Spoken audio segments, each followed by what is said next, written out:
Tonight, you've been invited somewhere most people only ever imagine, not because you earned it, not because you were born into it, and certainly not because anyone asked whether you actually wanted the responsibility. A sealed invitation arrived with your name on it, and now, for the next 7 days, you will live inside one of the most beautiful places ever built, a palace of endless halls, soft candlelight, perfect gardens, silk curtains moving with the evening air.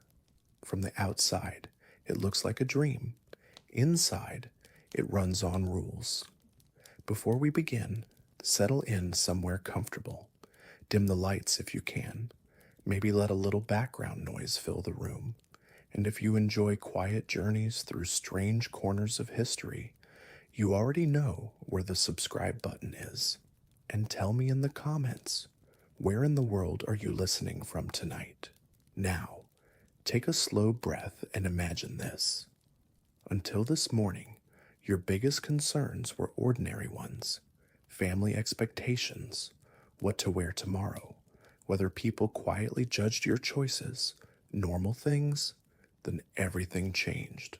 A carriage stopped outside your home. Someone stepped out carrying a letter. Heavy paper, a royal seal. You opened it expecting some mistake. Instead, it said, "You are invited to spend 1 week as an honored guest inside the royal palace. No explanation, no reason, only instructions. Arrive in 3 days. Bring very little. Follow all palace customs." At first, it feels impossible, then exciting, then strangely unsettling, because the more people congratulate you, the quieter they become afterward. Nobody says much about what happens once you arrive.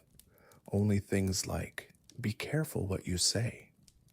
Don't ask too many questions. And remember, every beautiful place has its rules. You tell yourself people are exaggerating. After all, how difficult could life inside a palace really be? Beautiful clothes, endless meals, servants, music, comfort. You have no idea that by the end of your first evening, you'll miss making your own decisions. Because some places don't lock their doors. They simply make sure you never feel comfortable leaving. So, the carriage is waiting, and your week inside the palace begins now. The first thing you notice when you enter your room isn't the bed, it's the silence.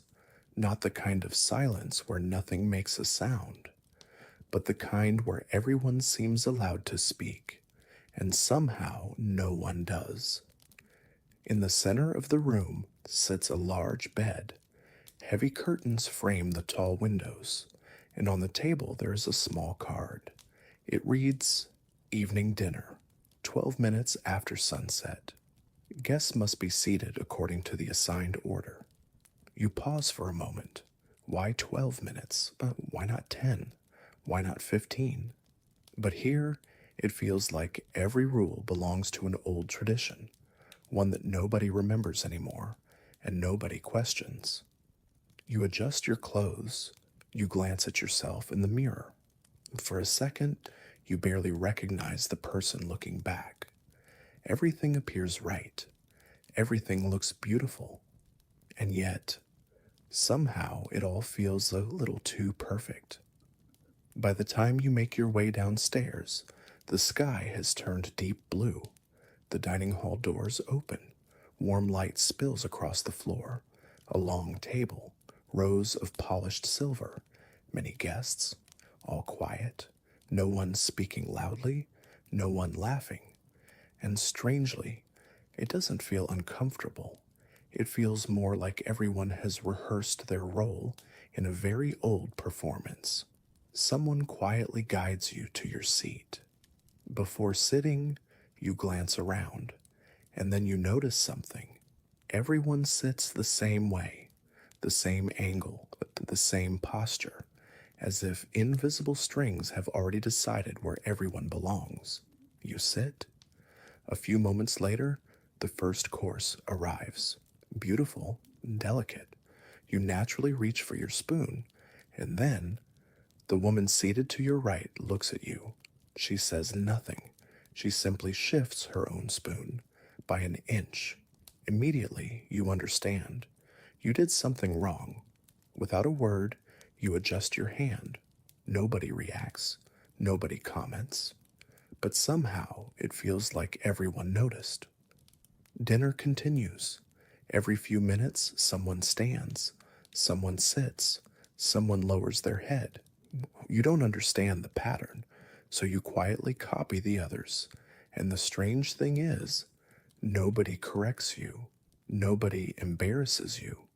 Everything is arranged so carefully that you begin correcting yourself. At the end of dinner, a staff member approaches and speaks softly. "I hope your first evening was comfortable," you answer. "I think it was." They nod gently, then say, "Tomorrow you'll begin to feel more natural." And somehow that sentence stays with you. More natural? For what? For the palace or for the rules? Back in your room, you stand beside the window, moonlight outside, lights inside turning off exactly on schedule, and you realize, today, you didn't break a single rule, yet somehow, you never once felt entirely like yourself. The morning bell. You don't remember falling asleep, only that at some point, your thoughts became quieter than the room, and then a bell, soft, clear, not loud enough to wake you suddenly, just impossible to ignore. Your eyes open. For a moment, you forget where you are. The curtains remain closed. The room is dim, no sunlight, no movement, only the fading sound of the bell. You reach toward the clock beside the bed. 7:12. Exactly. You sit up slowly, and then you notice something strange. No footsteps in the hallway, no doors opening, no voices, nothing.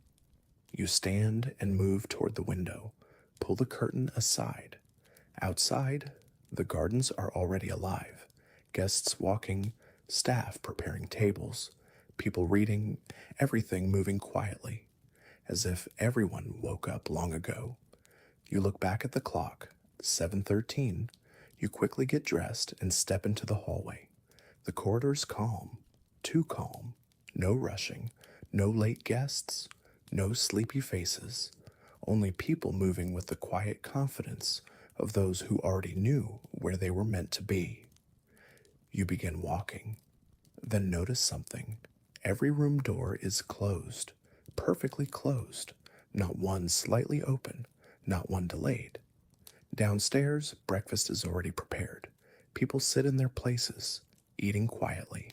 No phones, no newspapers, no unnecessary conversation. You find an empty seat. A server appears almost immediately, smiles, places tea in front of you, then says, "Good timing." You smile politely, then ask, "What time does breakfast start?" The server pauses, just briefly, then replies, "Breakfast begins when the bell rings." You nod, then ask, "And what if someone sleeps through it?" For the first time, the server seems confused, not worried, not offended, just confused, as if the question itself doesn't quite make sense. After a moment, they answer very gently, "Nobody does." Then they leave. You sit quietly, watching everyone. Nobody looks tired. Nobody yawns. Nobody checks the time. And suddenly, you realize something that feels too small to matter, yet impossible to ignore. Nobody here is choosing when to wake up. You glance toward the windows. The sky outside is bright now, but somehow, you already missed the feeling of not knowing what time it was. Because here, time doesn't seem to pass. It seems to arrive, to be continued. Part 4. Later that afternoon, you discover a room that doesn't appear on any map of the palace. The room that isn't on the map. By afternoon, the palace begins to feel smaller. Not because you've explored it, but because it feels as though the palace has already explored you. You learn the paths, the garden, the reading room, the long corridor with portraits that seem older than memory. Everything is quiet, ordered, expected, and yet there's a strange feeling growing underneath it all, like there's always one more hallway than you remember, one more turn, one more door. After lunch, you find a folded map waiting in your room. Simple, elegant, every hallway labeled, every room carefully marked. At the bottom, a handwritten note. For your comfort, please remain within mapped areas. You unfold it completely. Libraries, gardens, dining halls, guest rooms, everything appears ordinary until you notice something. Near the eastern wing, there's empty space, not blank, not decorative, just unused, as if something should be there. You stare at it for a moment, then fold the map and leave. You tell yourself it doesn't matter. You're only curious, nothing more. The eastern hallway is quieter than the others. Thicker carpet, dimmer light, fewer windows. As you walk, the palace begins to feel different, less like a hotel, more like somewhere that expects to be obeyed. You pass numbered doors, room 41, room 42, room 43, then nothing. No room 44, just uninterrupted wall. You stop, look again, room 43, then directly, room 45. You smile to yourself, probably intentional, probably nothing. You continue walking, and then you notice it. Not a door, not exactly, just a line in the wall. Thin, perfectly vertical, easy to miss. You reach out, touch it, cold. Your fingers move along the edge, and suddenly the wall shifts, not dramatically, not with hidden machinery, just quietly, as though it had always expected you. Behind it, a room, small, still, almost empty. No furniture, no windows, only a single chair and another folded map. You step inside, close enough to see. This map looks identical, except for one difference. Your room is marked, but beside the room number, there's handwriting, a date, yesterday's date. Underneath it, one line, adjustment period, day 1. You stare, then slowly unfold the rest. Other rooms, other dates, different handwriting, same note. Day 1, day 3, day 7. Completed, completed, completed. Your chest feels tight, not afraid, just aware. You fold the map, place it back exactly where it was, leave the room, and when you turn around, the wall is smooth again. No line, no doorway, nothing. That evening, you return to your room, and for the first time, you lock the door, not because you think something will come in, but because suddenly, you're not completely sure what this place expects from the people who stay. Later, you notice something hanging beside the bed. You're certain it wasn't there before. A small card, 3 words. Day 2 begins after midnight. That evening feels normal, too normal. Dinner arrives at the expected time. Guests speak softly. Nothing unusual happens. And somehow, that feels stranger than anything else. Back in your room, you notice the card again. Day 2 begins. No signature, no explanation. You place it face down. You tell yourself you won't think about it. Tonight, you decide to stay awake, not to escape, not to prove anything, only because you want to know. What happens here when nobody is meant to be watching?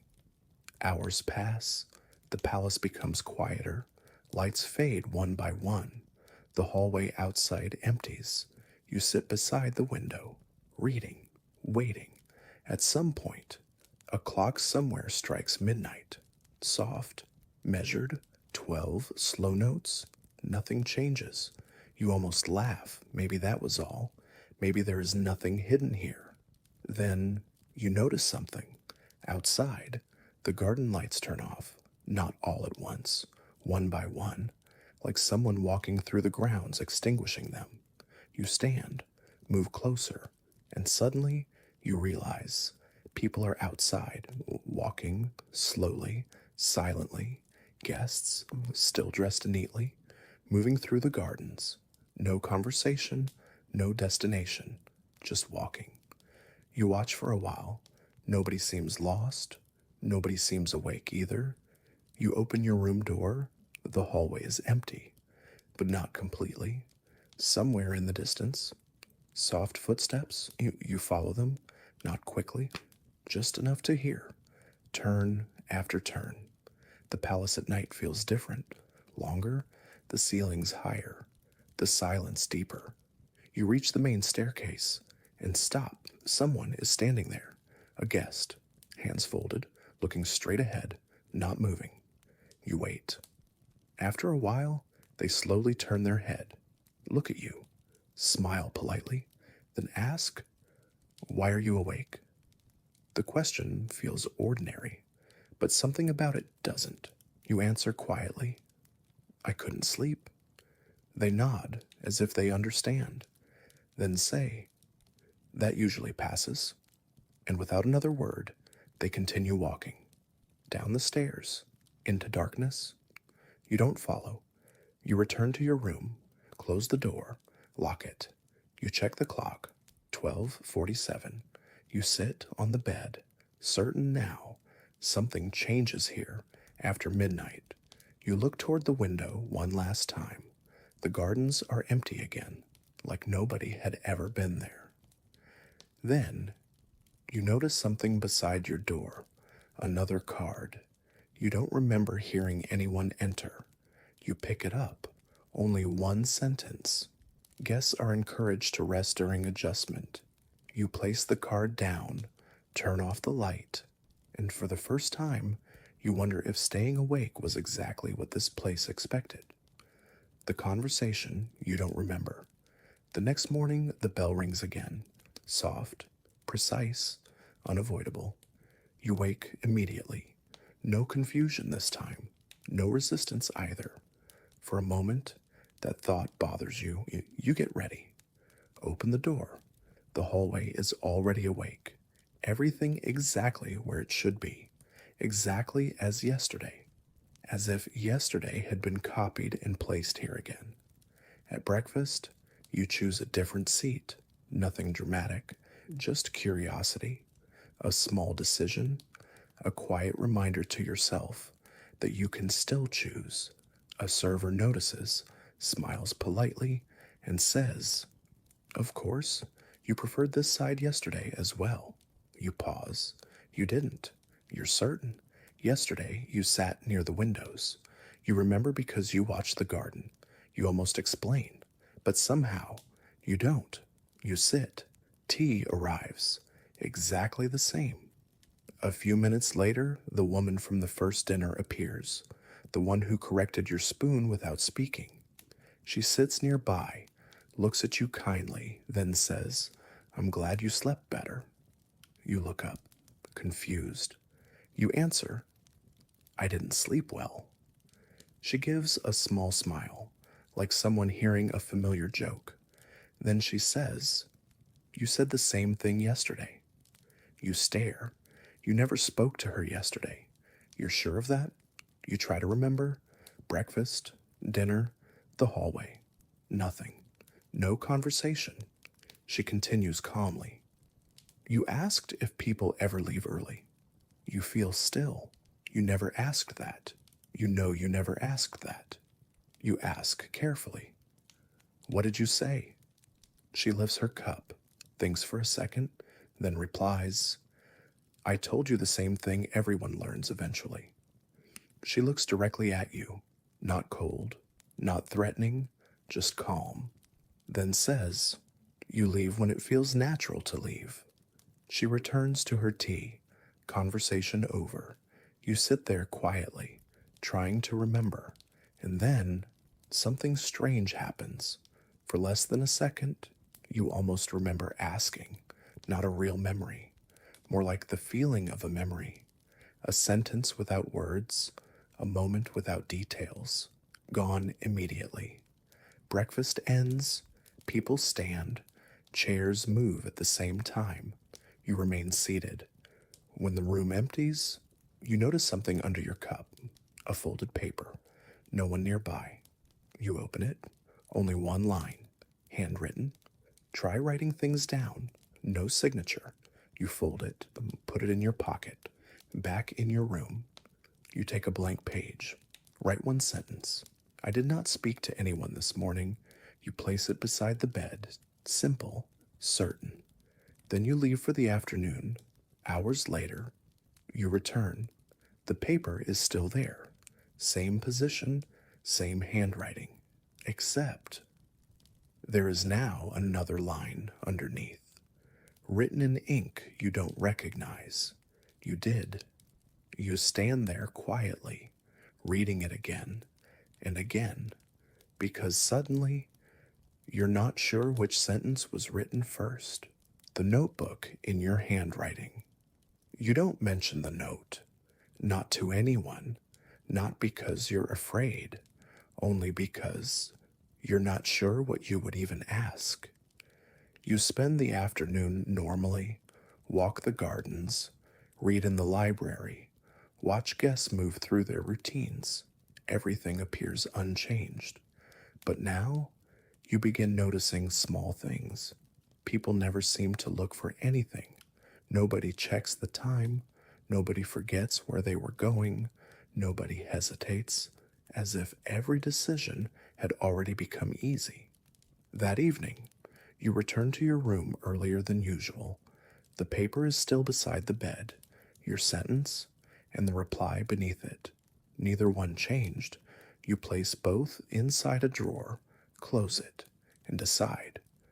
Tonight you'll write everything down, not because you distrust the palace, only because you want something that belongs entirely to you. You search the room, desk, cabinet, shelves. Then, inside the lowest drawer, you find a notebook, dark cover, no title, no decoration. You don't remember seeing it before. You open it. The first page is blank. Second page, blank. Third page, writing. You freeze. Your handwriting, not similar, not familiar, but yours. The exact shape, the same pressure, even the way certain letters lean.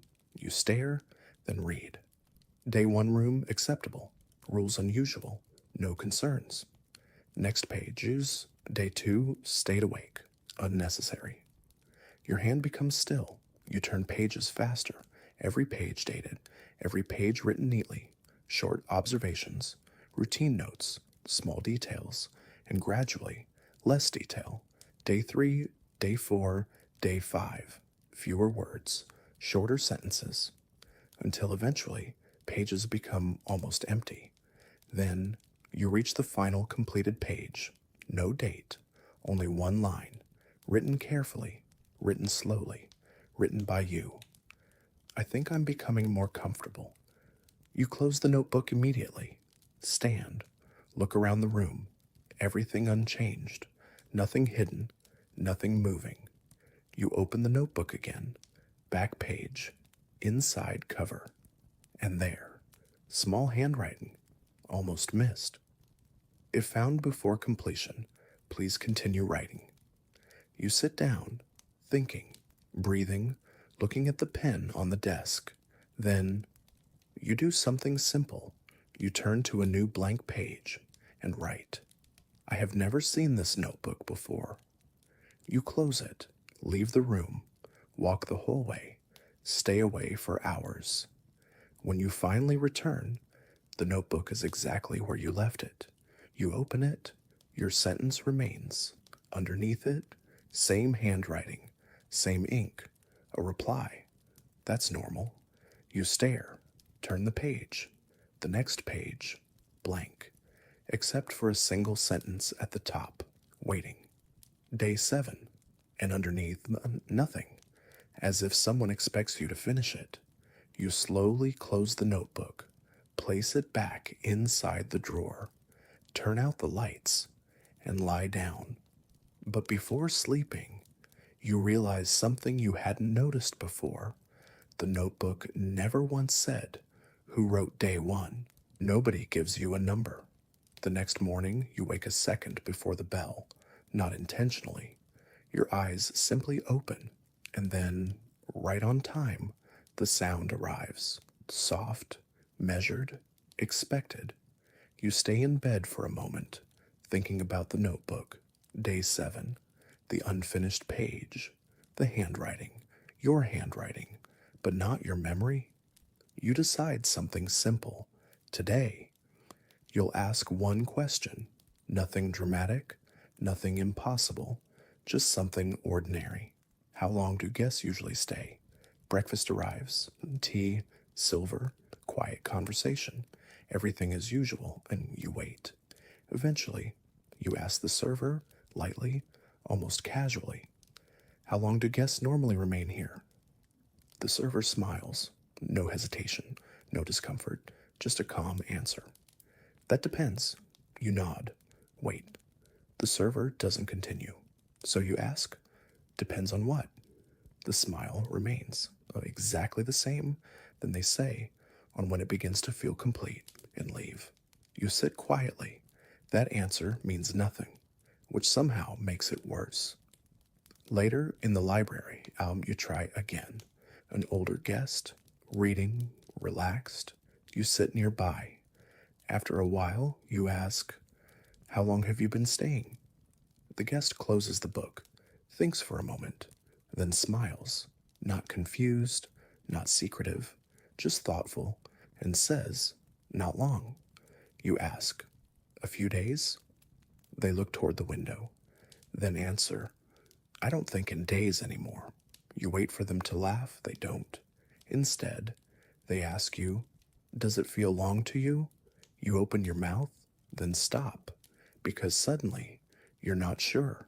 Day 1, day 2, day 7. But those came from notes, not from feeling. You try to remember arriving, the road, your luggage, checking in. You remember all of it. And somehow, none of it feels recent. You leave the library, walk outside. The gardens feel familiar, too familiar. You pass a fountain, and without thinking, you turn left, then right, then through a narrow path, and stop. You know exactly where you are, even though you've never walked this route before, or at least you don't remember walking it. Ahead, a small stone wall covered in ivy, a bronze plaque, simple, no decoration, only text. You step closer, read it. Guests are encouraged not to measure progress by time. Underneath, smaller letters, almost hidden. Most guests stop asking. You stand there, reading it twice, then 3 times, trying to decide whether that sentence feels comforting or like a warning. That evening, back in your room, you open the notebook, turn to the blank page. Day 7, you pick up the pen and write, "I still want to know how long people stay." You close the notebook. Wait, nothing happens. You almost smile. Then, as you turn off the light, you see one new line appear beneath yours. Not instantly, not dramatically, just there. You won't ask forever. You don't open the notebook again. You lie down, and for the first time, you realize you can't remember whether you ever planned to leave. The arrival that doesn't match that night. You dream, not unusual, not dramatic, just a dream. You're arriving at the palace. The car moves slowly through the gates. The sky is pale. Your suitcase sits beside you. Everything feels familiar. You've seen this memory before, or thought you had. The car stops. Someone opens the door. You step outside. And then, something small feels wrong. In your memory, you arrived alone, but in the dream, someone is standing beside you. Not close, not speaking, you just there. You try to look at them. Every time you turn, your attention slips away, like forgetting a name while saying it. A staff member appears, smiles, welcomes you, then says, Welcome back. You pause. In the dream, you answer immediately, without surprise, without questions, like you expected those words. Then the dream changes. You're walking inside, but now you notice details, things you never remembered. You don't ask where your room is. You already know. You don't ask where dinner is. You already turn in the right direction. You don't look around. You don't explore. You simply continue, like someone returning somewhere familiar. Then you stop. In the dream, you see yourself ahead of you, walking, same clothes, same posture, not looking back. You follow, neither of you speaks, until the version ahead of you stops, turns slightly, and says, "Try not to compare." You want to ask, "Compare what?" But before you speak, everything becomes quiet. Not dark, not empty, just quiet. And in that quiet, one final sentence, soft, like something remembered instead of heard. Arriving feels different every time. You wake, no bell, no morning light. Your room is still dark. You sit up, heart calm, too calm. You reach for the clock, 3:18. You rarely wake during the night. You stand, walk to the desk, open the notebook, not because you want to, just because it suddenly feels obvious. You flip backward, past day 7, past day 5, past day 1. And then, before the first page, you notice something. A page folded inward. You unfold it. Only one sentence, written in your handwriting. Older, slower, different. Please don't trust the arrival. Nothing else. No explanation. You stare, then slowly close the notebook, return to bed, pull the blanket higher, and notice, for the first time, you can't remember whether the palace was called anything before you arrived. And somehow, that feels more important than anything else. The name of the palace morning arrives quietly. No surprise, no resistance. You wake moments before the bell again. And this time, instead of wondering why, you simply wait for it. The bell rings, exactly when you expect. You sit up, then stop. Something feels different, small, easy to miss. You look around the room. Everything is the same. The curtains, the desk, the notebook. And yet, for a second, you have the strange feeling that the room already knew you would wake now. You dress, go downstairs. Breakfast is unchanged. Tea, silver, soft voices, routine. But today, you've decided something. You're going to ask a question directly. No hints, no careful wording. Just ask. You wait until breakfast ends, then approach the server, the same one, the calm expression, the practiced voice. You ask, "What is this place called?" The server looks at you, not surprised, not hesitant, almost relieved. Then they answer, "The Palace of Returning." You wait, expecting explanation. None comes. So you ask, "Returning to what?" The server smiles, not warmly, not coldly, just gently, and says, "That tends to become clear," then walks away. You stand there. The Palace of Returning. You repeat the words quietly, once, twice, and suddenly your chest feels strange. Not fear, recognition, like hearing the title of a book you forgot you had read. You leave the dining hall, walk through the eastern corridor, the one with the room that wasn't on the map. Halfway there, you stop, because something arrives in your mind. Not a memory, not exactly, just a sentence, clear, certain, and completely unexpected. You chose this place. You stop walking. Chosen? No. You remember booking, traveling, arriving, don't you? You try to think. Open browser, hotel, reservation, confirmation, but you can't remember making any decision, only remembering that you must have. You continue walking, past room 43, past room 45. This time, The hidden room appears immediately. No searching, no touching the wall. The doorway is already open. Inside the chair, the map exactly the same, except now there's something else. A guest book by a thin, dark cover. You open it, names, dates, short notes. Most pages say simple things. Very peaceful. It felt easier than expected. Would return. Then, near the end, you find your name, your handwriting, no date, only one sentence. Thank you for letting me begin again. You stare, read it again, again. The words don't feel familiar, but they don't feel impossible. You close the book, leave the room, walk slowly back, and all afternoon, one thought follows you. Not, have I been here before? But why would I want to come back? That night, you open the notebook, turn to day 7, write one line. If I chose this place, what was I leaving? You wait, nothing happens. You close the notebook, turn off the light, and just before sleep, you notice something. The card beside your bed, the one that used to say, Day 2 begins, now says, Welcome back. The photograph taken before you arrived. You wake before the bell, not because you planned to, not because you slept well. You simply wake, with the strange feeling that something is waiting. The room is quiet, curtains closed, morning not fully here yet.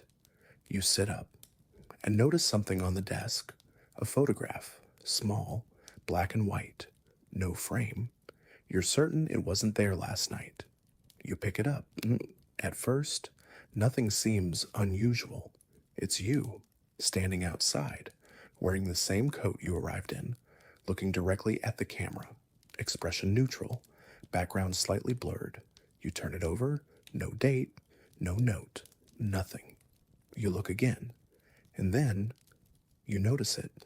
Behind you, the palace, not unusual, except in the photograph, there's snow.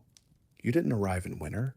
You remember sunlight, warm air, green gardens. You look closer, your clothes match, your face matches, but the season doesn't. You set the photograph down, then pick it up again, because something else feels wrong. You don't look surprised, you don't look tired, you look familiar, like someone standing somewhere they already know.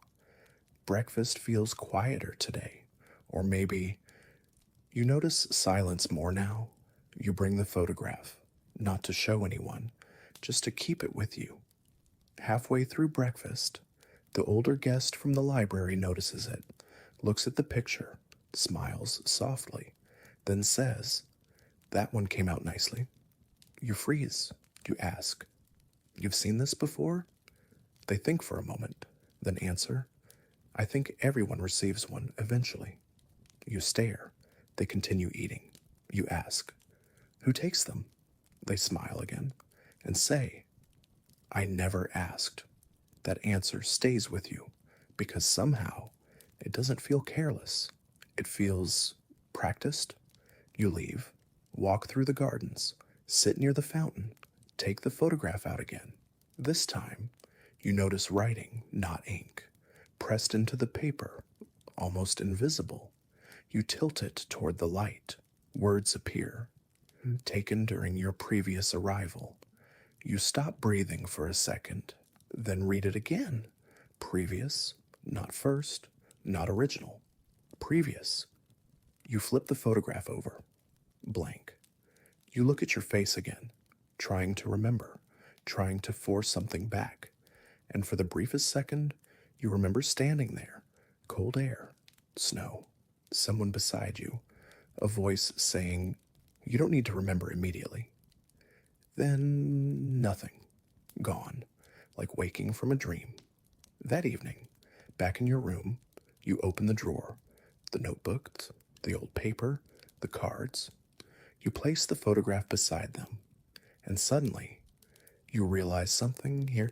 Every object in this room exists to remind you of something, except Nothing reminds you of leaving. You turn the photograph over one last time, and this time, there's new writing. Only one sentence, appearing where there was nothing before. You stayed longer that time. You place the photograph face down, turn off the light, lie still, and for the first time, you don't wonder whether you've been here before. You wonder what made you leave.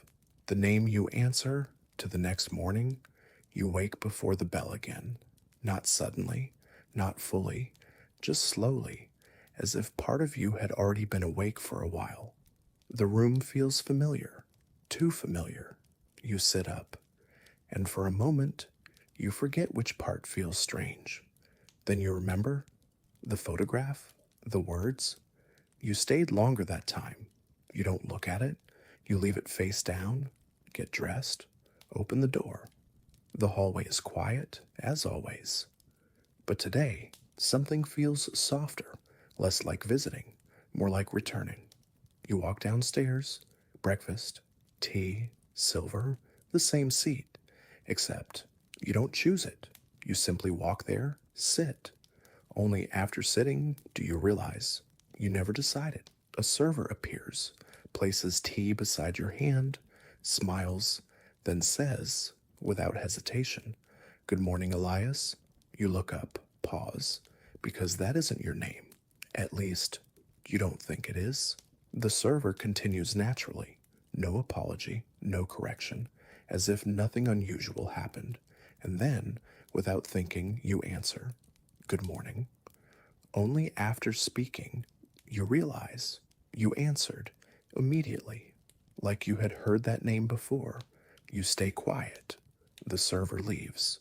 You tell yourself it means nothing, a mistake, someone else, but the feeling stays. Later, in the library, you test something.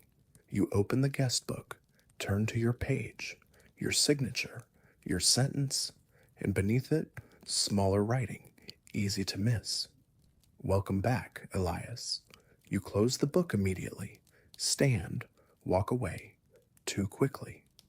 The hallway feels longer today. You return to your room, lock the door, sit beside the window, and ask yourself something simple. If that isn't your name, why didn't it feel wrong? You take a blank sheet of paper, write your name, slowly, look at it, read it, again, again. And strangely, it feels unfamiliar, not false, just distant, like reading about someone else. You turn the page. Without thinking, you write Elias. The letters come easier, cleaner, like handwriting that remembers itself. You stop, look at both names. Neither feels completely yours. You close your eyes, try to remember arriving, and suddenly, a memory, brief, incomplete. You're standing in snow, someone beside you. They hand you a key and ask, "Will you be returning under the same name?" You answer immediately, certain. But the dream ends before you hear what you said. You open your eyes, back in your room, desk, paper, silence. Then you notice something. The card beside the bed changed again. Now it says, "Names become easier over time." You sit quietly, reading it, because suddenly you're not wondering whether you've stayed here before. You're wondering how many times. The room where guests leave things behind. That evening, you decide not to think about names. Not yours, not Elias, not returning. You tell yourself you're only tired, and yet, all evening, you notice something strange. People carry very little here. No bags, no books, no personal objects. Guests move through the palace lightly, as if they arrived with less than they intended, or stayed long enough to stop needing things.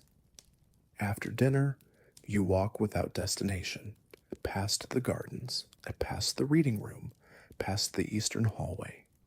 You don't mean to explore, you simply keep moving, and eventually you realize you're somewhere you've never seen before, A narrow corridor, soft lighting, no windows, no paintings, only doors, each identical. No numbers, no labels. At the end, one open doorway. Inside, a room. Small, warm, quiet. Shelves from floor to ceiling, filled with objects. Not valuable things, not dramatic things, ordinary things. A scarf, a watch, a notebook, a train ticket, a single glove, old headphones, a coffee receipt, a house key, thousands of them, carefully arranged. You step inside. No signs, no instructions, only one sentence engraved into the wall. For comfort, guests may leave behind what is no longer needed. You walk slowly, reading small labels, not names, just notes. Stopped missing this, no longer useful, felt lighter afterward, couldn't remember why I kept it. You continue, shelf after shelf, and then you stop. Your breath stays quiet. On one shelf, a small object, a wristwatch, your watch, the one you wore when you arrived. You know it immediately. Small scratch near the edge, faded strap. You pick it up, turn it over. There's a label. Returned during previous stay. You stand still. You never lost this watch. You remember packing it. You remember checking the time, don't you? You look at your wrist, empty. You hadn't noticed. You put the watch on, cold at first, then comfortable, too comfortable, and suddenly, a feeling, not memory, just feeling, standing in the same room, holding the same watch, but thinking, I won't need this anymore. The feeling disappears. You quickly place the watch back, step away, continue walking. Then, another shelf, a photograph, face down. You don't touch it. A folded paper, untouched. Then something unexpected. A small wooden box. Label, name. Nothing inside. You stare, empty. And somehow, that feels more personal than anything else. You leave immediately. Walk back quickly. Back to your room. Close the door. Lock it. Sit quietly. Then notice. Your desk feels emptier, not physically, just lighter. You look around, trying to understand, and suddenly you realize something simple. You can't remember what timepiece you used before coming here. Not the watch, not your phone, nothing. Only that you once cared. You look toward the bed. A card waits there. New, 3 lines. Guests may reclaim items. Most choose not to. You turn the card over, blank. But for the first time, you don't feel afraid, only curious. What else? Have you already left here? The door marked departure. The next morning, the bell doesn't wake you, because you're already awake. Not fully, just quietly awake, lying still, listening, waiting for the sound. When it arrives, it feels less like being called and more like being confirmed. You get dressed, go downstairs, breakfast, tea, soft voices, everything exactly where it should be. And today, you notice something new. Nobody ever asks what comes next. Nobody asks when they're leaving. Nobody asks what day it is. As if those questions slowly become unnecessary. You finish breakfast, stand, and decide. Today, you'll look for something obvious. Not hidden rooms, not old notebooks, just an exit. The palace must have one. You walk, long hallways, quiet stairs, garden paths, service corridors. Eventually, you find a section you don't remember seeing before. Bright, simple, almost ordinary. At the end, a single door, clean white paint, small bronze plaque. One word? Departure. You stop. The word feels strange, not because of what it means, but because nobody ever mentioned it. You wait, expect someone to stop you. Nobody does. Guests walk past. Staff continue working. No one even looks at the door. You stand beside it, Watch people pass. Eventually, you ask a guest, quietly, "Have you ever opened this?" The guest looks at the door, thinks, then smiles and says, "No." You ask, "Why not?" They think again, then answer, "I haven't needed to," and continue walking. You wait longer. Another guest passes. You ask, "Do people leave through here?" The guest looks confused, not uncomfortable, just confused, then replies, "People leave when they're ready. Not through, not by, just leave." You place your hand on the handle, warm, unexpectedly warm. You hesitate, not because you're afraid, because suddenly, opening it feels rude, like interrupting someone speaking. You push. The door opens immediately, no resistance. Inside, another hallway, soft light, same carpet, same silence. At the far end, another white door, same plaque. Departure, you stand, wait, walk forward, open that one. Another hallway, another door, departure, again and again. No matter how many doors, there's always another. Not longer, not darker, just another. Eventually, you stop opening them, turn around, walk back, and after only a few steps, you're back in the palace. Breakfast noise, sunlight, normal, as if you never left. You look back, no door, only wall.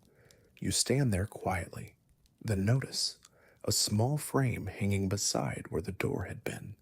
Inside, one sentence: "Leaving and reaching the end are not the same thing." That evening, you return to your room, open the notebook, turn to day 7, write, "Today I found the exit." You wait. Nothing happens. Then, slowly, new writing appears beneath yours. That isn't what you found. You stare, read it again, close the notebook, turn off the light, and before sleeping, a thought arrives. Small, gentle, unexpected. You no longer want to know how to leave. You want to know why nobody else does. The guest who remembers their first stay the next morning. You wake before the bell again. You don't move. You lie still, trying to remember the dream you didn't have. It feels like something visited your thoughts and left before morning. The bell rings, soft, expected. You sit up, and for a moment, you have the strange feeling that the sound arrived from inside the room.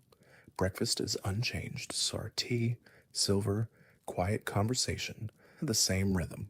But today, you notice someone new, or not new, someone you're strangely sure you've seen before, a guest sitting alone, window seat, dark clothes, a closed book on the table, nothing unusual, except they're looking around, not politely, not aimlessly, actually looking, like they still expect things to surprise them. You sit nearby. Neither of you speaks at first. Then, without looking at you, they ask, "Which day are you on?" You pause. You almost answer, then realize you don't know. You say, "I stopped counting." The guest smiles, not because it's funny, more like recognition. Then they say, "That happened to me too." You wait. They finally turn toward you and say, "The first time." You look at them and look carefully, then ask, "You've stayed here before?" They nod. Simple. Certain. No mystery. You expect questions, explanations. Instead, they take a sip of tea and say, "The first day felt longer." You ask, "How long?" They think, then shrug, and answer, "Long enough that leaving felt strange."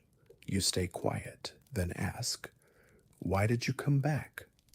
The guest thinks longer this time, looks toward the garden, then says, "I wanted to see whether it felt different." You wait. They continue. "It did." You ask, "How?" They smile slightly, then say, "The first time I thought this place was changing me." A pause. "The second time I wondered if it only removes things you are already tired of carrying." You don't answer. You think about the room of forgotten objects, the watch, the notebook, the names. You ask, carefully, do people remember leaving? They smile, small, distant, and then say, more than they remember arriving. You ask, do you remember your first day? The guest becomes quiet, looks down, then says, only one moment. You wait. They continue, very softly. The morning I realized I wasn't waiting to go home anymore. Silence. You don't know why, but that sentence stays with you. After a while, they stand, pick up their book, and before leaving, they say one more thing without turning back. If you ever find yourself feeling completely comfortable, a pause, then write something down. They leave, no explanation. That afternoon, back in your room, you open the notebook, turn to the latest page, and write, I still think I want to leave. You close it. Wait. Nothing. Hours later, before sleep, you open it again, underneath the new handwriting, same as before. That's good. You stare at the sentence, because somehow you can't tell if it's encouragement or concern. Then, for the first time, you notice the notebook's pages. There are fewer left than yesterday. You don't remember writing enough for that to happen. The person who remembers leaving that night. You don't open the notebook, not because you're afraid of what it might say, only because you want one thought that hasn't already been answered. You leave the room, walk slowly through the palace. The hallways feel different at night, not darker, just less certain, like they expect you to know where you're going. And tonight, without thinking, you do, past the library, past the eastern wing, past the white wall where the departure door used to appear, down a narrow staircase. You don't remember discovering it. You simply arrive. At the bottom, a lounge, small, warm, soft lamps, a fireplace, only one person there, reading. You stop, because immediately, this is the guest, the one from breakfast, the one who remembered their first day. They look up, close the book, and say, you came earlier this time. You stay still, then ask, earlier than what? They smile, not mysterious, just like someone noticing familiar weather, then shake their head. Sorry. They gesture toward the chair. You sit. For a while, nobody speaks. The fire makes almost no sound. Eventually, you ask, do you remember leaving? The guest nods. Immediately. No hesitation. You wait. They say, very clearly. You lean forward and ask, what was it like, they think. Then answer softly. Quiet. A pause. Then, no ceremony. No goodbye. They look into the fire. One day, I woke up somewhere else. You ask, home? They think. Longer this time. Then answer, I think so. You frown slightly. They notice, smile, then explain. That's the strange part. You wait. They continue. I remember leaving. A pause. I don't remember being away. The room becomes very quiet. You ask, what do you mean? They close the book, set it aside, then say, I remember the first morning after. You wait. They continue. Everything looked normal. Breakfast, sunlight, messages, work, people, life, all normal. But they stop, then say, it felt like I had returned from somewhere important. You ask, and you didn't remember where? They nod. Once, then add, only that I missed it. You don't answer. They continue. For months, I kept expecting something. You ask, what? They smile, almost embarrassed, then say, the bell. Silence. The fire continues quietly. You ask, very carefully, so why did you come back? They look at you, long enough that you almost regret asking. Then finally, they answer, because I wanted to know whether I had left. A pause, their voice softer now, or just forgotten how to stay. You don't speak. Something about the sentence feels too close, too familiar. The guest stands, picks up the book, walks toward the door, then stops. Without turning, they say, "If you leave," a pause, "then take something with you." You ask, "Like what?" They think, then answer, "Something you would notice missing," and leave. You sit there alone, long after. Eventually, you return to your room, open the drawer, notebook, photograph, cards, a watch, all still there. You stare at them and realize you don't know which one you would take. Then you notice something. Beside the notebook, a folded paper. You unfold it. Only one sentence, handwritten. Last time, you chose nothing. You sit quietly, reading it again, because suddenly you can't remember whether leaving empty-handed sounds sad or familiar. The hallway of your handwriting. The next morning, you wake before the bell again. But something feels different. Not the room, not the silence, not even yourself. It's the feeling that something has already happened, and you simply haven't reached it yet. The bell rings. You wait for the usual calm. It comes. But underneath it, something else. Expectation. Breakfast feels shorter today. People move the same, smile the same, speak the same. And suddenly, you realize you've stopped wondering whether they're pretending. Now, you wonder if they remember. You finish early, without planning to.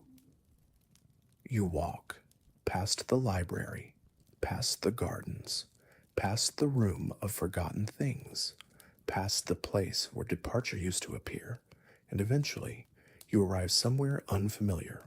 A hallway, long, perfectly straight, soft lighting, no windows, only doors, many of them, each identical, except each has a small brass plaque. No room numbers, but only handwriting. You move closer and stop because you recognize it immediately. Your handwriting, not similar, not close, yours. Every plaque, different words, different doors, same hand. You step toward the first. It says, "Things I stopped missing." Second door, questions that became quieter. Third, names that no longer felt necessary. You stare, walk farther, more doors. Places I thought I wanted back, versions of myself, reasons to leave. You stop. The final one feels colder, smaller. The plaque reads, "Things I planned to remember." You stand there, looking. None of the doors are locked. No signs, no warnings. You open one, slowly, inside.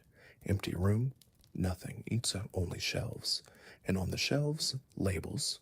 No objects, just labels, like something had once been stored there. You read them. Sunday mornings, the sound of old keys, the name of the cafe, that conversation, the reason it mattered. You close the door, try another.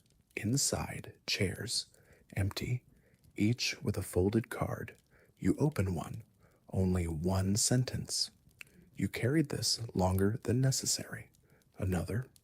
You thought losing this would hurt more. You close it immediately, walk faster, past more doors. Then you see one, near the end. The handwriting looks slower, older. The plaque says, "What I wanted to take with me." You stop, long time, then open it. Small room, one table, one object, nothing else. A photograph, face down. You already know. You pick it up, turn it over. It's not the palace, not snow, not a rival, just a room, ordinary. Sunlight, a chair, a window, and someone sitting there. You, looking away, relaxed, comfortable, living. At the bottom, your handwriting. This was enough. You stare, longer than you mean to, because suddenly you can't tell whether the picture feels familiar or impossible. You place it back, leave the room, close the door, and when you turn, the hallway is shorter, only a few doors remain. You walk back quickly, return to your room, open the notebook, write. Today I found rooms with my handwriting. You wait. Nothing. Then, one line appears underneath, slowly, almost gently. You called them rooms before. You stop, read it again. Before? Before what? You turn the page, blank, except a title, already written, waiting. Part 18, the map that shows where you returned from. You close the notebook, turn off the light, and for the first time, you don't wonder whether these things belong to you. You wonder whether they became yours only after you forgot them. The room you haven't chosen yet. The next morning, you wake before the bell, but something feels unusual. Not because something changed, because for the first time, you expect something too. The bell rings, soft, measured, so familiar. You sit up and notice something small. The room feels settled, not cleaner, not warmer, just less temporary. You stand, look around. The desk, the chair, the notebook, the photograph, the map folded neatly inside, and suddenly a strange thought arrives. You've never once asked how long this room was yours. At breakfast, everything continues as usual. Tea, quiet voices, soft light. You sit. A server places your cup down, then pauses, not waiting, just checking something, then asks, "Have you chosen your room yet?" You look up, almost smile. You answer, "I'm already staying in one." The server nods, like they expected that, then say, "For now," and leave. You sit quietly. For now. You finish breakfast, walk upstairs, back to your room, stand in the doorway, and suddenly you notice something impossible.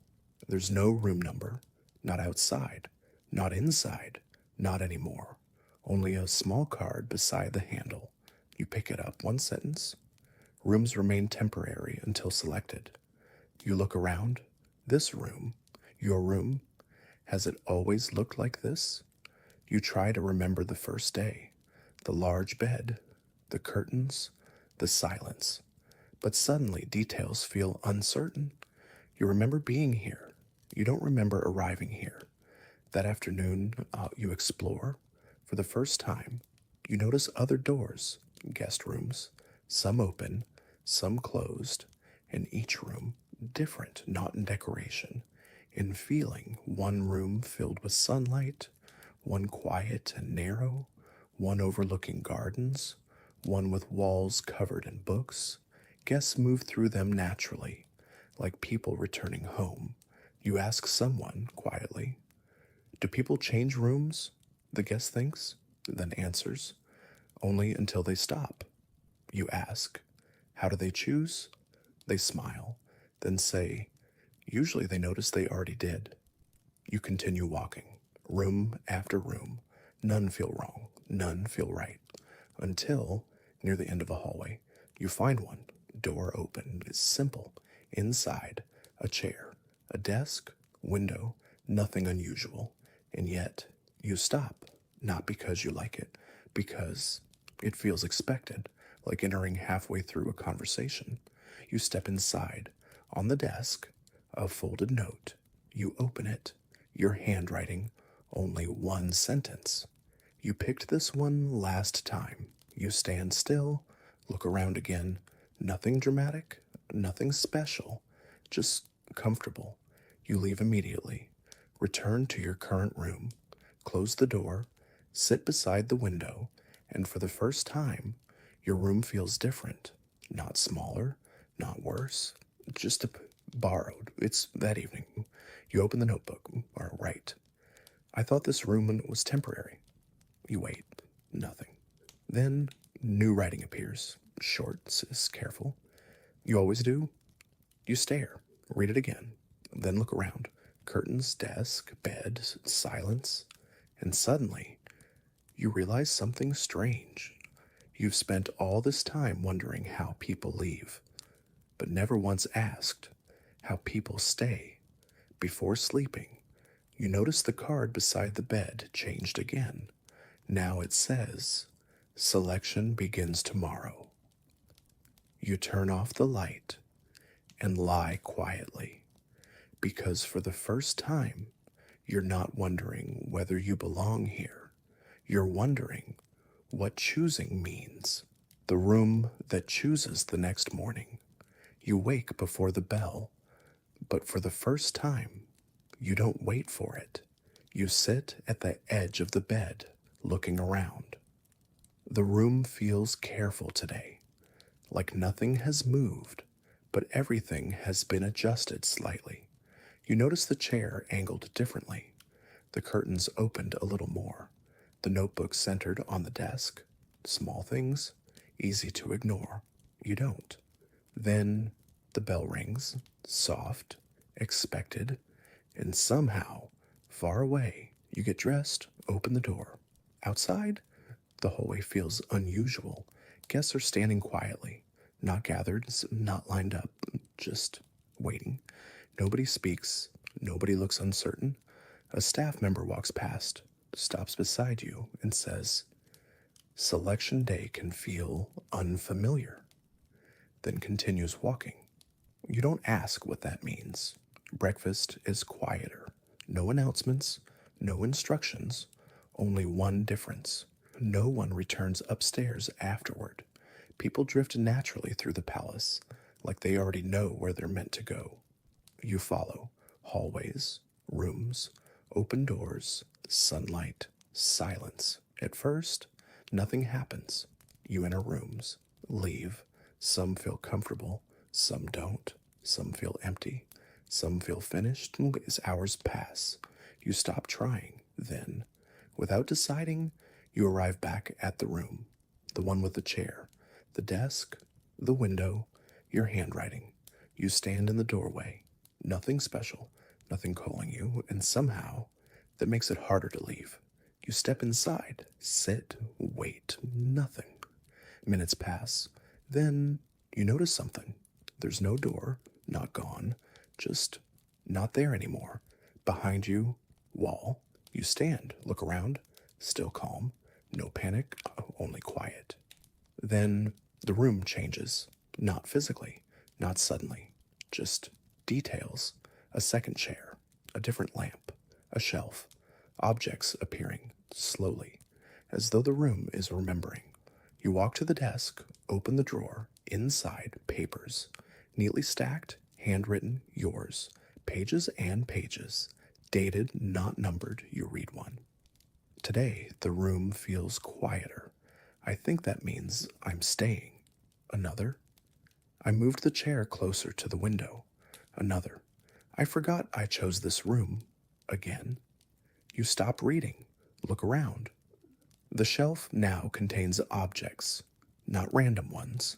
The photograph, the watch, the map, the notebook, everything, already placed, as if they belonged here. You sit again. The room settles. No sound, no movement, only finished.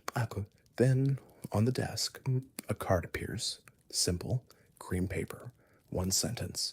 Rooms do not choose guests. They remember them. You stare. Long time. Then notice smaller writing underneath, almost hidden. Selection is remembering. The wall where the door used to be shifts quietly. The hallway returns. Open. Normal. You step outside. Nobody reacts. Guests walk past. Staff continue working. Nothing unusual. You look back. The room looks ordinary, empty, temporary, until you notice something beside the frame. A small brass plaque. No number, only one word, written in your handwriting. Return. That evening, you go back to your original room, open the notebook. Write. I think I found my room. You wait. Nothing. Then one line appears, slowly, like someone writing carefully. No, you remembered it. You close the notebook, turn off the light, and lie quietly, because tonight, for the first time, you realize maybe this place was never trying to change you. Maybe it was waiting for you to stop expecting to become someone else.